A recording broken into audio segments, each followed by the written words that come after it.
King of the Jungle, and I think Dan Campbell over at the Lions, he's kind of, I think he's starting to figure that out a little bit. It's hard being the guy, and the thing I like about him is he's very similar to me, where he's a motivator.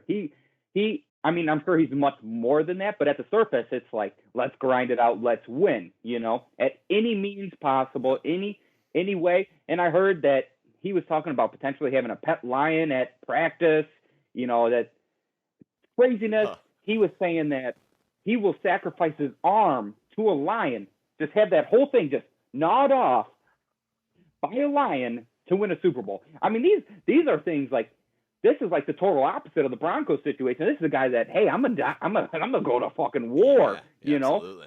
like Mel Gibson style, like, yeah, for Narnia type of stuff. You know what I mean? Absolutely. Like, Absolutely. I got a guy like that who's willing to lose his arm so we can win the Super Bowl. Yeah, that's like a totally different vibe. Watch out for the Detroit Lions and Dan Campbell. I mean, we'll see if we can put the X's and O's together over there. But if he can do that as well, he might be able to put something together over there and have added a lot of pieces. Let me ask you this: Do you think a Sean Payton or a Belichick or even a Matt LaFleur?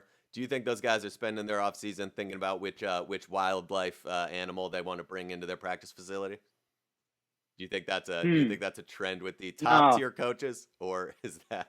No, I think I don't. Maybe Matt LaFleur, because he's a young guy still, so he's still bringing in his unique coaching style. So he might be thinking of some parables that work like that. Yep. But I don't think the Belichicks or the Paytons are thinking so much.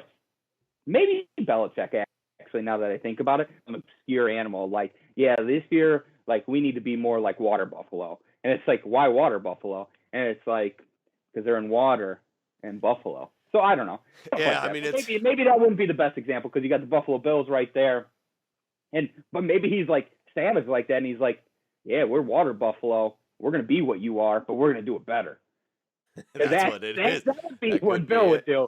I That mean, would be it what might Bill be. would do. But Sean Payton, no way. No way. He's too just cool. thinking about, I don't even know. Probably But- X knows.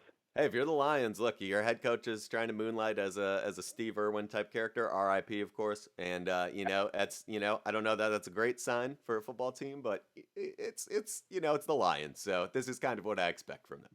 Yeah, I mean, this is probably better than any of the experience the Lions have had since Calvin Johnson era, probably. Certainly the most fun. would- Certainly the most fun they're having. For sure. Jared Goff's in there. I think. We'll see. We'll see what old Dan Campbell does. I think you just got to be, got to be careful around that wildlife. But, Yeah. that's his And journey. the nice thing with that is, like, he's making them in the headlines. He's putting the Lions. He's saying stuff to get them in the headlines. So, which I think is a big part of this thing. Like, is your team being talked about? Because if it's not, maybe we do some stuff to get up into that headlines.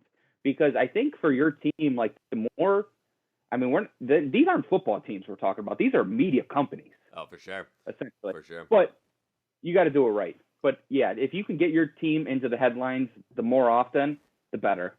I mean, it's the teams that aren't in the headlines that you're like, oh, I forgot that team was even a team. Definitely.